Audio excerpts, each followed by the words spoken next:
Good morning. It's so good to be with you this morning. I'm so grateful that we have had the opportunity over the last several weeks to meet together, although virtually, not in person, but I'm also really excited about the fact that starting next Sunday morning, we are going to get back together for in-person worship. Now, there's a few things to consider with that. We are certainly not out of the woods when it comes to the COVID pandemic, especially in our own community here.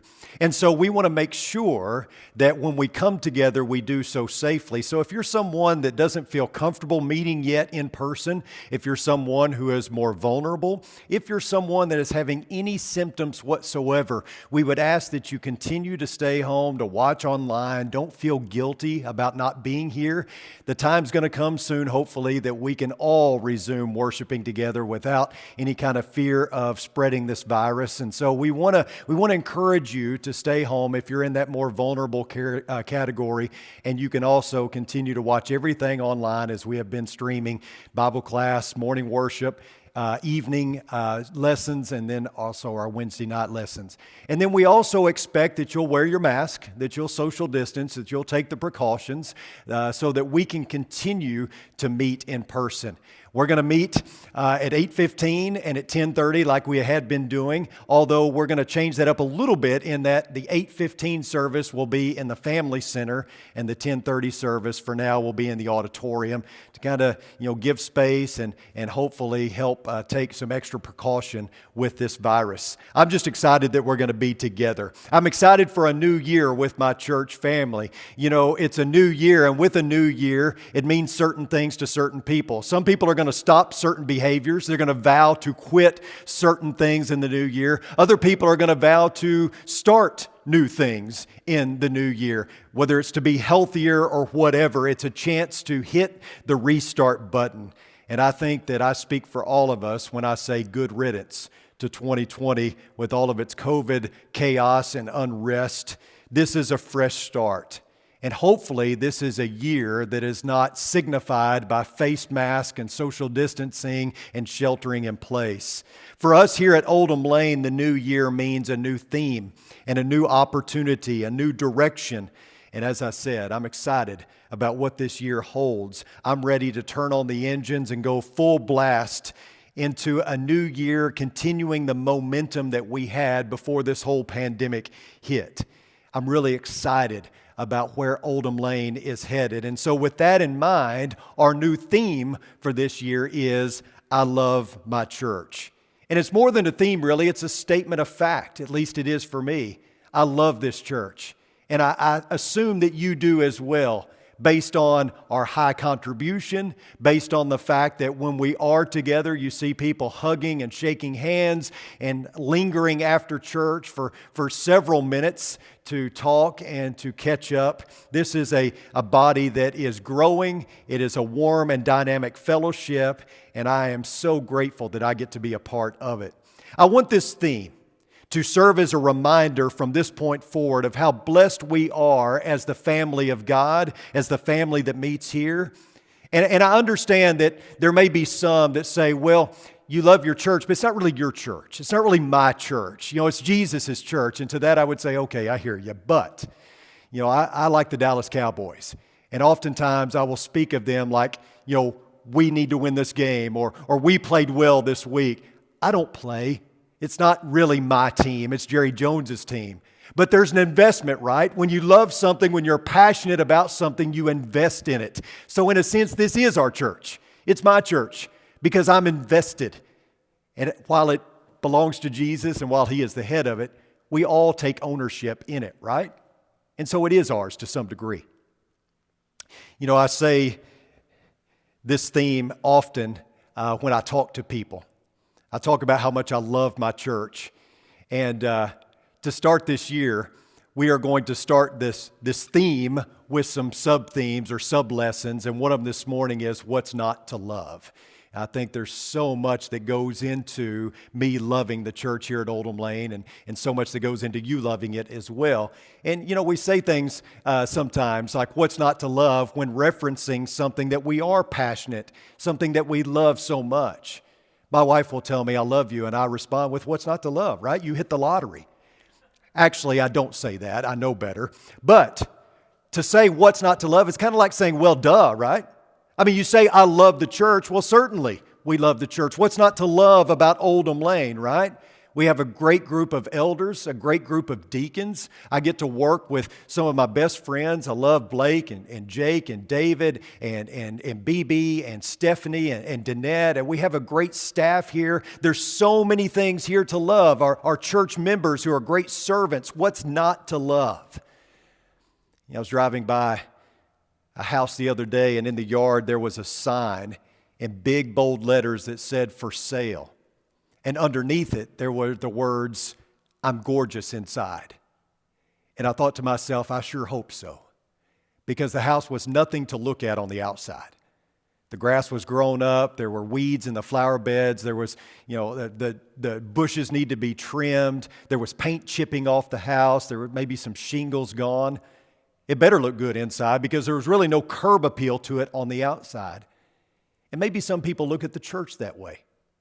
Maybe they think, well, it's really nothing special from the outside looking in. I mean, just a bunch of ordinary people that gather together, on a weekly basis. It's really kind of an unremarkable thing from the outside.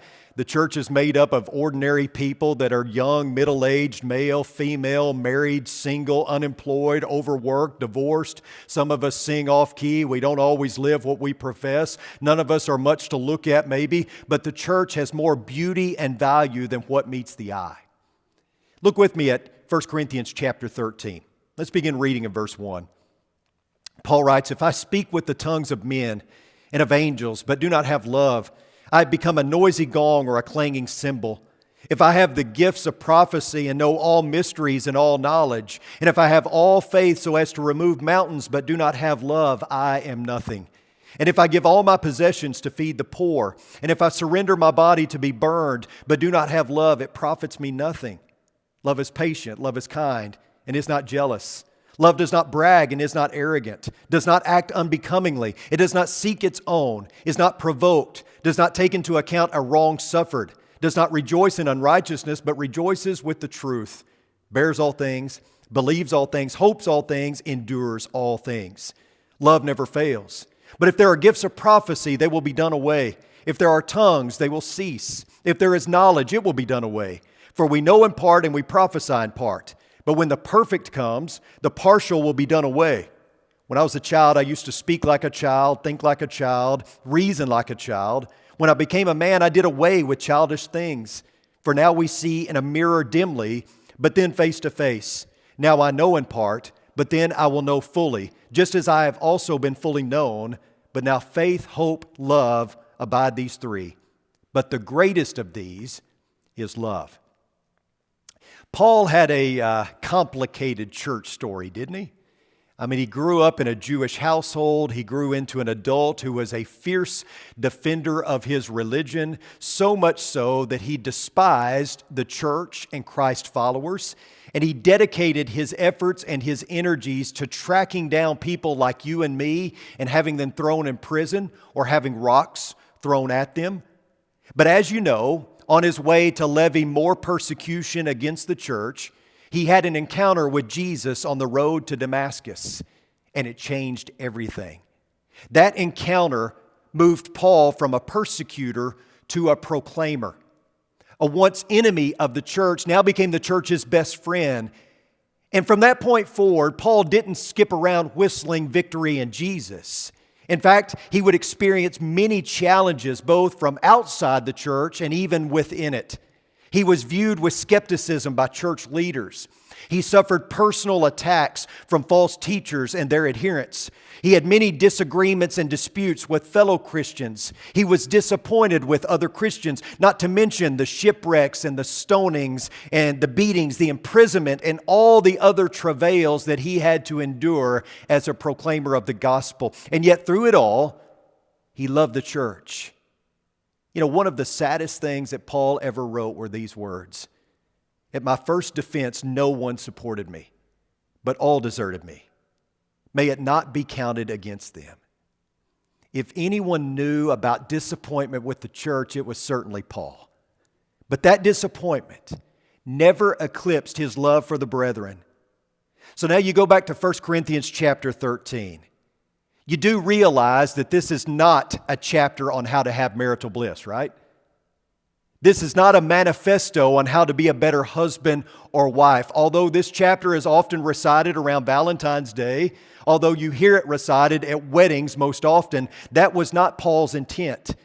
This is often our go-to chapter on defining agape love, and that's fine. In fact, there are principles here that certainly apply to the marriage relationship, but the greater context of 1 Corinthians chapter 13 is focused on spiritual gifts. These words come on the heels of what Paul had just stated about the various individual gifts among the members and what they bring to the table. And we won't read all of chapter 12 that sets this up, but let's hit some highlights. Chapter 12, verse 4, now there are varieties of gifts, but the same Spirit. Chapter 12, verse 12, for even as the body is one and yet has many members, and all the members of the body, though they are many, are one body, so also is Christ.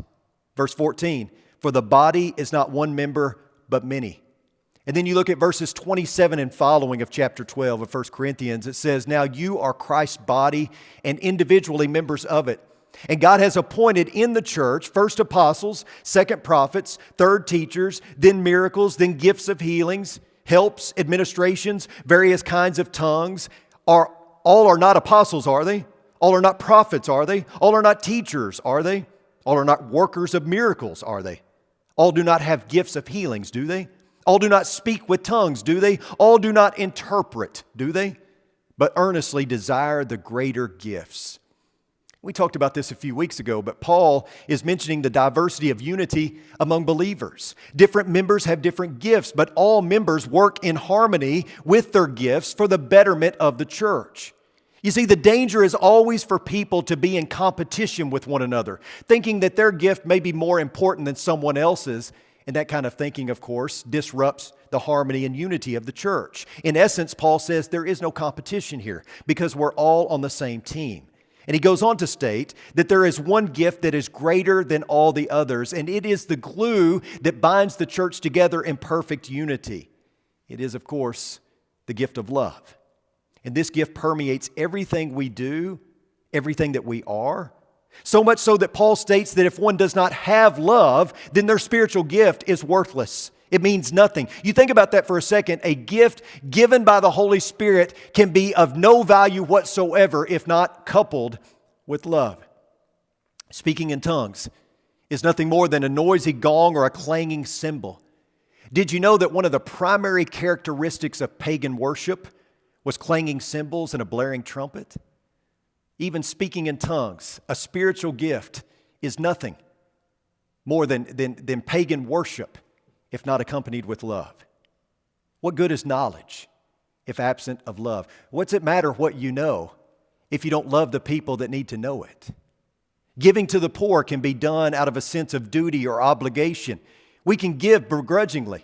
If we don't give with a heart of love, then it means nothing.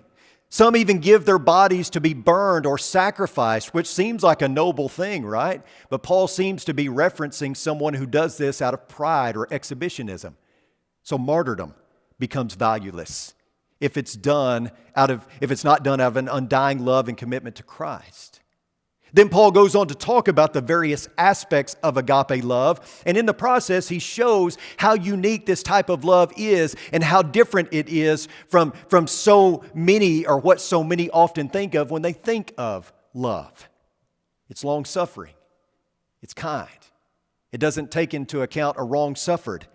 It's not self-centered. It does not insist on its own rights. It rejoices in the truth. It can handle anything. And Paul says this is who you are. This is who you should be. This is not what you do. This is who you are. It's your character.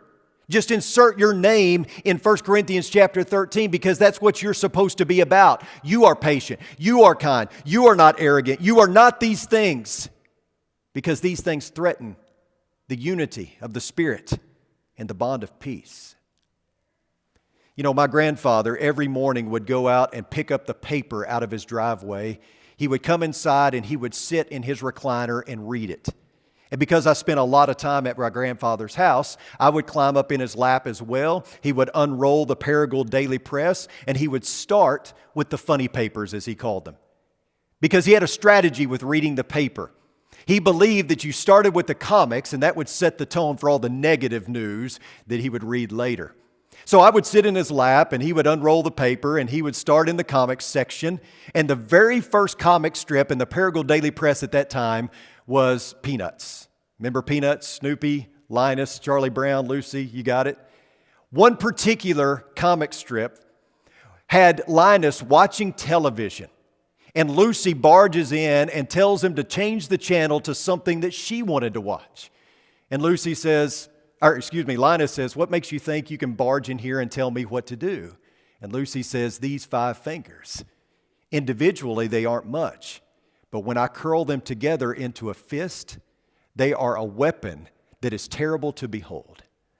And Linus says, "What do you want to watch?" And he walks away looking at his hand going, "Why can't you guys get organized like that?" We as the church need to get organized like that. Maybe individually we don't feel like much, but when we come together and we ball up as a fist, we become a weapon that is terrible for Satan to behold. But sadly, what happens so often is we forget who the real enemy is because we're too busy punching on one another. And why this happens is beyond me, but Paul certainly had to deal with it from time to time. You might remember Euodia and Syntyche. We provide a lethal punch when we're all balled together. Let's make certain that we're punching at the right target. Paul's description of love in 1 Corinthians 13 is not a reference to how a husband should treat his wife or vice versa.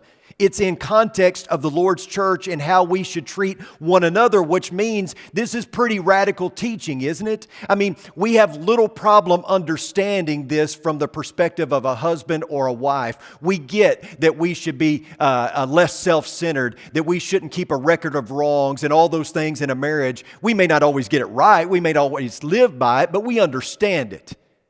But it becomes a little murkier and muddied when you start applying these words to other people that maybe we're not married to or that we don't necessarily even love and appreciate like we should, even people within the church.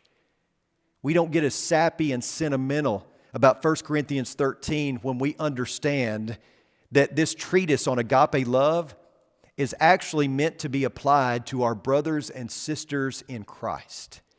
But this is so highly important because it affects everything we do. It will outlast tongues and prophecies and knowledge and all those spiritual gifts that Paul mentions. And out of the holy trifecta of faith, hope, and love, love supersedes them all because faith and hope depend on love. There is no faith or hope without love. And I think there's something else that Paul is driving at here. If you read between the lines, I think you can see something else. I can't help but think that there's another message within the message, and it's this. What will the world notice first? What makes the most impact on the world? Speaking in tongues? Knowledge? Prophecy? Maybe. Maybe that gets people's attention. But it's been my experience that the vast majority of people outside the church really don't care how much you know or how much you do. They want to know that you're actually genuine. I mean, you think about it. How does the outside world often assess the church? What does the unchurched see in us? What would make it into their Google or Yelp review? They judge us by our love, don't they? Do we care? When they come to visit us, do we show them love? Do we care about them? Are we compassionate? Even Christians do this that are looking for a church home. They come into a church, maybe they move to the community and they visit a church, and that church may be solid biblically, but if they don't feel a warm welcome, if they don't feel like the church cares about them, then they'll probably move on to somewhere else. It doesn't mean that other things aren't important. It just means that love is the most important. Love isn't the only thing that matters, but it does matter most. Yeah, I don't want to get too negative here, but it's rather disheartening to me when I witness churches that elevate conviction at the expense of love. Maybe you've been a part of this. If we're being honest, you know, our history as churches of Christ, we've had to overcome some things. There were debates of the past, and some of those were really good. Some of those were very informative and well done. There have been, church leaders or preachers that have written up others in brotherhood publications. There have been, folks that have been rather unloving as Christians to visitors who came through the door. We haven't always been as loving as we should have been or needed to be. The words of Paul echo in our minds, if you preach the truth but do not have love, what good is that? I don't know, maybe some Christians believe that they have to be tougher because if they're too loving, it might give the impression that they're not as convicted. Maybe we're afraid of losing our distinctiveness. Maybe we've convinced ourselves that standing for truth is most important, so even if I'm a little less loving, then it's still worth it. One thing I do know, at least I think I do, is some of the debates of the past and calling out others in brotherhood publications, or maybe even our overall approach against preaching against error, it hasn't always been the most loving. In fact, in some cases, not all, but some Christians have been very unloving and even rude and hateful. And we hear the words of Paul echo, love is patient, love is kind. Remember what Jesus stated, John 13:35, by this all men will know that you are my disciples, if you have love for one another. By this, all men will know that you are my disciples, by your political views. By this, all men will know that you are my disciples by your debating skills. By this, all men will know that you are my disciples by the memes you put on Facebook and Instagram. By this, all men will know that you are my disciples by how many arguments you win. No. Paul said that your religious comprehension, your faith, and your service are absolutely worthless if they are void of love.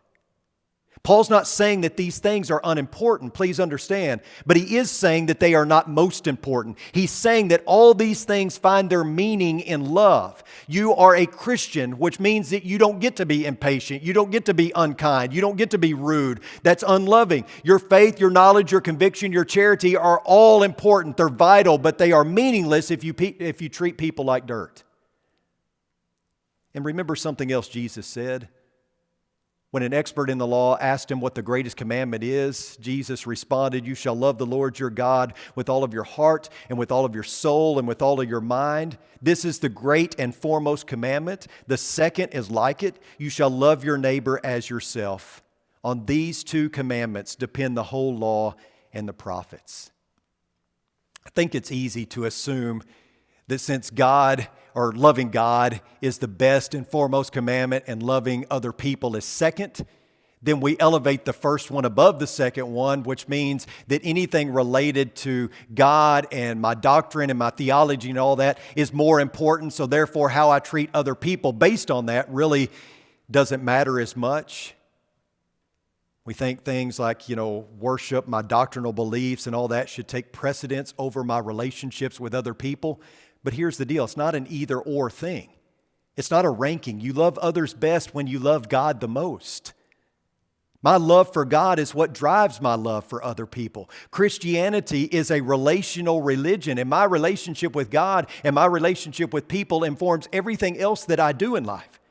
Notice that Jesus says that everything the prophets spoke and everything contained within the law is predicated upon loving God and loving your fellow man. It was Jesus who said this, therefore, if you are presenting your offering at the altar and there remember that your brother has something against you, leave your offering there before the altar and go. First be reconciled to your brother and then come and present your offering. That's an interesting scenario, isn't it? What's more important, going to church or repairing a relationship? Jesus taught that all the law should be kept, but he also taught that there were parts of the law that were more important.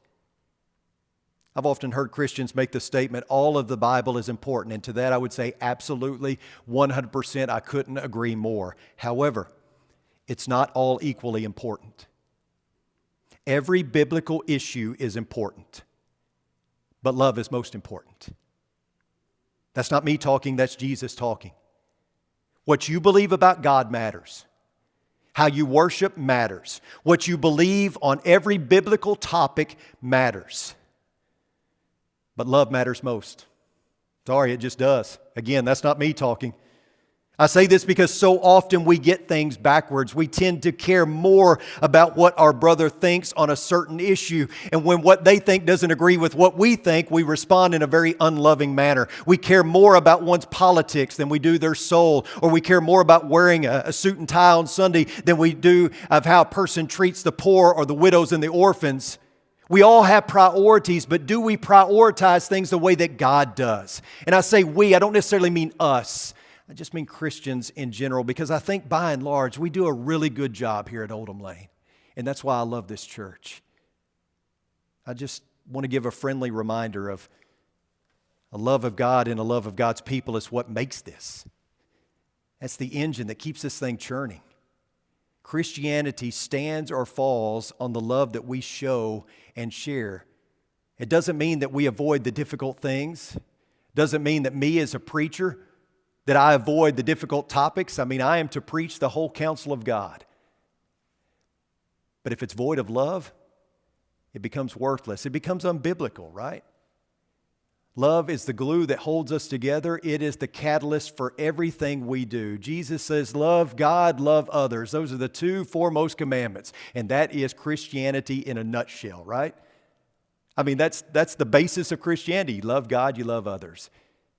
That should permeate everything we do and everything we are.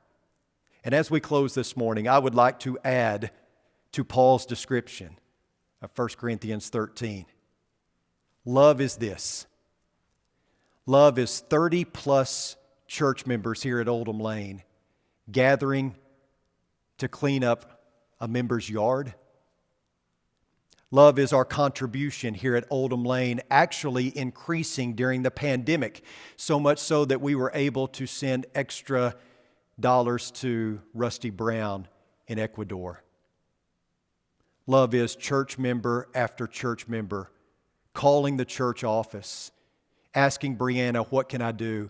Can I run errands for someone? Is there someone who needs groceries? Is there someone in need? Is there anything I can do to help? Love is our members gathering around the bedside of one who is dying and singing them into heaven. Love is all of you that send me cards, text messages, who pray on my behalf, who are so encouraging to me and telling me to keep fighting the good fight.